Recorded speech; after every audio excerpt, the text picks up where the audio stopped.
y'all. Hey, welcome back. It's me, and welcome to another edition of Nik Nite.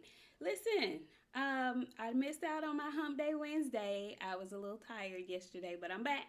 It's Thursday, and there's a few things that I wanted to chat with you guys about. So, listen, we'll start out with some sports related news. So, listen, last weekend was a big, huge fight weekend. There have been great fights all of April. There will continue, I hope, to be wonderful fights throughout the rest of April. This week coming up, we have Tyson Fury versus Dillian White. Not a lot of buzz around that fight. Really don't care who wins. I'm going with the upset. I'm choosing Dillian White. Picking Dillian White. I'm hoping Dillian White wins. It's a big stretch, but that's my hope. But last week, Spence versus Ugas to unify the 147 division. Listen, Spence put on a show. I was at the fight. It was a great show. We'll go more in detail about the fight on Friday's live show. But I did just want to say that I was so happy and I was so pleased. The fight was wonderful. The energy in the building was wonderful. Great fight night. Great fight night. Now there are some other fights that are going on, just not in the boxing ring. So we are getting into the good meat of the NBA playoffs, right? So I know what's going on with Brooklyn. Brooklyn, where y'all at? Brooklyn's supposed to be in the house, but they ain't really been in the house. The Leprechauns over in Boston have been having something to say about this. So I don't know what's going on with KD and Kyrie, but they are down 2-0, and they are not the home team. All Boston has to do is win at home, which they've done, and they're going to get them up out of there. Everybody was thinking that, especially since the ban was lifted in New York and Kyrie was able to play at home, that the Nets would be the best team, the favorite team to come out of the East. But the East has been stacked this year, in my opinion. There's a lot of good teams in the East. It's going to be really hard to come out of the East. You have Joel Embiid, who I feel like is the MVP this year, who's playing out of his mind. He has not been hurt as much, and he has really been putting the Sixers on his back. They've had a lot going on with their personnel and whatnot. They have James Harden, and really Harden has not been putting a mark on this team like I think they thought he would. Seems like when they traded for him in the at the later part of the season, it seems to me like when they traded for him, even Embiid lifted his game even more. This is his team. And I still think he is trying to seek revenge from that shot Kawhi Leonard hit on them when he was with the Raptors. I really am appreciating and respecting Embiid's game. He has inside and outside game for a big man. But then we have another big man on the East who's won the MVP before already. He's continuing to get better. He just lost his sidekick, so I'm not sure how far they're going to get. And I'm talking about Giannis. I don't want to butcher the man's last name, so I'm going to just call him Giannis. He plays for the Bucks. And his guy, Middleton, just, went out with an injury, so I'm not sure how that's going to impact them. I'm thinking it's going to be significant, though, because Middleton, he's a big part of their team. So you have the 76ers, you have the Milwaukee Bucks, you have the Boston Celtics that are all making noise in that East. And I mean, Brooklyn is still there. They definitely can still pull it out, but they are looking at a huge uphill battle. And I don't know how confident I am that they can do it. I don't know. But it's shaping up to be some very entertaining playoffs. Very entertaining playoffs. On the other side in the West, I am a Splash Brother Golden State fan. However, first and foremost, my Dallas Mavericks are still in this thing. And apparently, sounds like rumblings that Luka may be back. So they're looking good. They're in the mix. We were a little nervous initially when we found out Luka was not going to be available. But hey, you never know. It's the playoffs. Anything can happen. Golden State is cutting up, taking names. Said y'all forgot about us. Well, here we are. We're back. We're revamped. It's Golden State 2.0. What y'all want to do? And it's back exciting in the West as well. Feel really bad for the Suns. Devin Booker just cannot seem to stay healthy. I don't know what it is. He's one of the young guns that I really like because he has an old school mentality, but he cannot seem to keep his body healthy. And Chris Paul needs a healthy sidekick. He needs it. So I'm not sure how bad his hamstring strain is. He got hurt last night. And Chris Paul just couldn't will the team over. Chris is old, though. He can't do what he used to do. So, I feel bad, though, because I was pulling for them last year, and I was thinking maybe this year would be their year. But injuries are always a major part in championship runs, and if you cannot stay healthy and on the court, it is very detrimental to your team. So, LeBron spending $1 million to keep himself in tip-top shape and conditioning, I would recommend that for all the young players. Start early, start young, invest in your body, keep yourself healthy.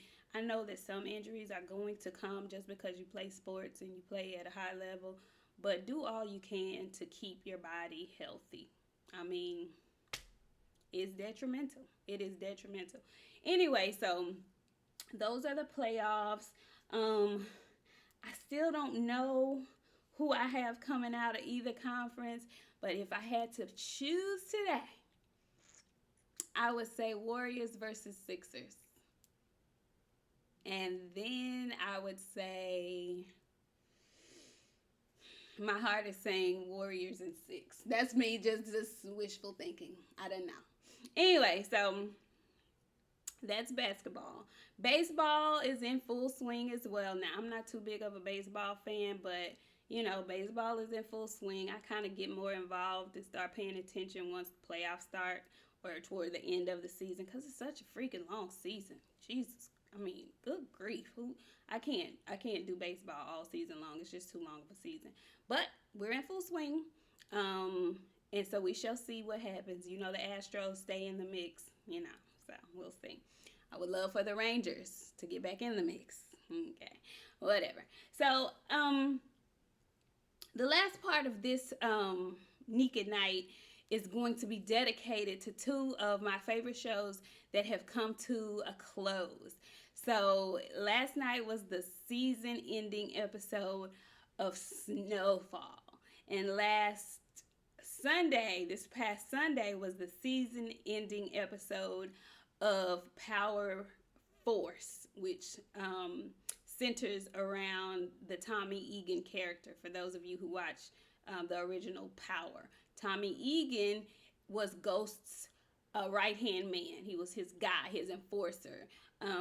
He ran the street part of the operation. Well, he has had a spin-off show. Kudos to 50 Cent and Courtney Kemp for just creating a power universe that keeps going. Their slogan is "Power never ends," and it doesn't. They have a show for everybody. They have the spin-off Ghost that's centered around Tariq, and he's the son that killed the father of the original show. Then they have this spin-off called Raising Kanan that is a prequel to the whole Power universe, and it centers around Kanan, the guy who got Ghost and Tommy in the Game, who's 50 Cent's character. And then they have this show centered around Tommy Egan and what happens to his life after everything happens at the close of Power. He's lost his best friend. He's lost his business partner. He's basically dead to the world, but he ain't dead, though. He's ended up in Chicago. Excellent show. I love the writing. I didn't think I was going to like the show, but it was a really good show. If you guys have not started watching Force, watch it. Get on it, stream it, what is it? I think Stars has an app or whatever. Great freaking show. Love the characters. Um, this is gonna be a good one. I don't know how they're going to continue to develop it, but it's a really good show, and I was shocked because it took me a minute to get into Tariq's Power Book 2 Ghost. It took me a minute to get into them, the children over there, but it's a good show too. But this one, from the jump, Force has been an excellent show. Great storyline. And Tommy is really carrying this show very well. So then last night there was Snowfall. So Snowfall is gonna have one last season. Okay, so yesterday, what has happened is the tables have turned. This season was a huge roller coaster. If you don't watch Snowfall, I suggest you get on it. This was the 5th season. Next season, the 6th season, will be the final season. So go ahead and catch up if you don't know about it. Really good show, and from what I hear, it's loosely based on the life of Los Angeles drug kingpin, former drug kingpin, Freeway Ricky Ross. So not the rapper, but the real Rick Ross. And it's loosely based on his story. Anyway, y'all, excellent ending. Franklin and Louis are going to be at each other's throats next season.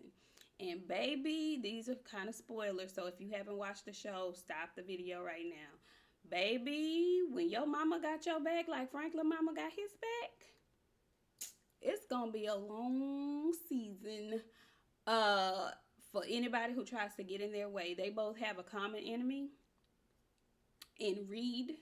And so, honey, I was so surprised to hear Sissy tell him that at the end of the episode. Sissy is not playing with these people. She had fallen back in love with Franklin's daddy, and she is still hurting because Reed killed him. And she knows Reed killed him. And she knows that Franklin set him up to be killed by Reed. She knows all of that, but she still wants revenge off Reed. And Reed has stolen Franklin's money, which makes him public enemy number 1, 2, and 3. Baby, Franklin Saint has turned into a stone cold.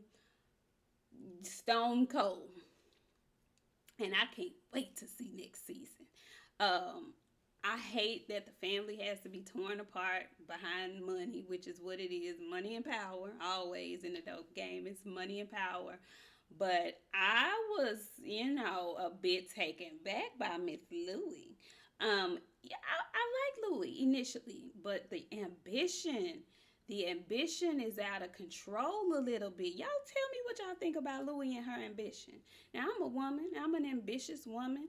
But, it's some stuff that I just probably wouldn't do, especially when my family is involved. But it's crazy because at the very beginning, it has always been Louie and Franklin. Louis is the one who got Franklin in the game.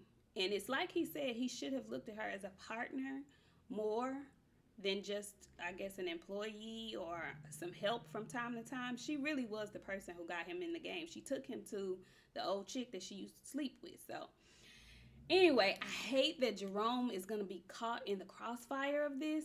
And I hate that they left us hanging about Peaches. I want to know where the hell Peaches is. I mean, because in my mind, I know they told us he has a drug habit and whatnot, but in my mind, the way Peaches was sick, I was thinking Peaches had them letters. I thought Peaches had AIDS.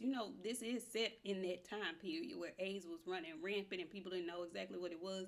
And even more so because he is a heroin user, which means they dibble and dabble in them needles and stuff like that. So them nasty ass needles be carrying that HIV. So that's what I wanted to see. But they just made him disappear, and they didn't give us anything else about that. So I hope they touch on that in next season. Anyway, y'all, that's all I have. I will see you all Friday. Like I said, make sure you subscribe. Make sure you click the like button. Like these videos. And turn on the bell icon so you can be notified when I drop one. Anyway, we will see you guys on Friday for our live show, 9:30. We'll be talking everything boxing that has happened this week. I just finished watching a really entertaining press conference between Brian Castano and Jermel Charlo for their upcoming match in May. Yeah, we'll handle that on Friday. Anyway, see you guys later. Thank you. Write down below what you guys think about the season's finales for Snowfall and for Power Force with Tommy Egan. Okay? All right. I'll talk to y'all later.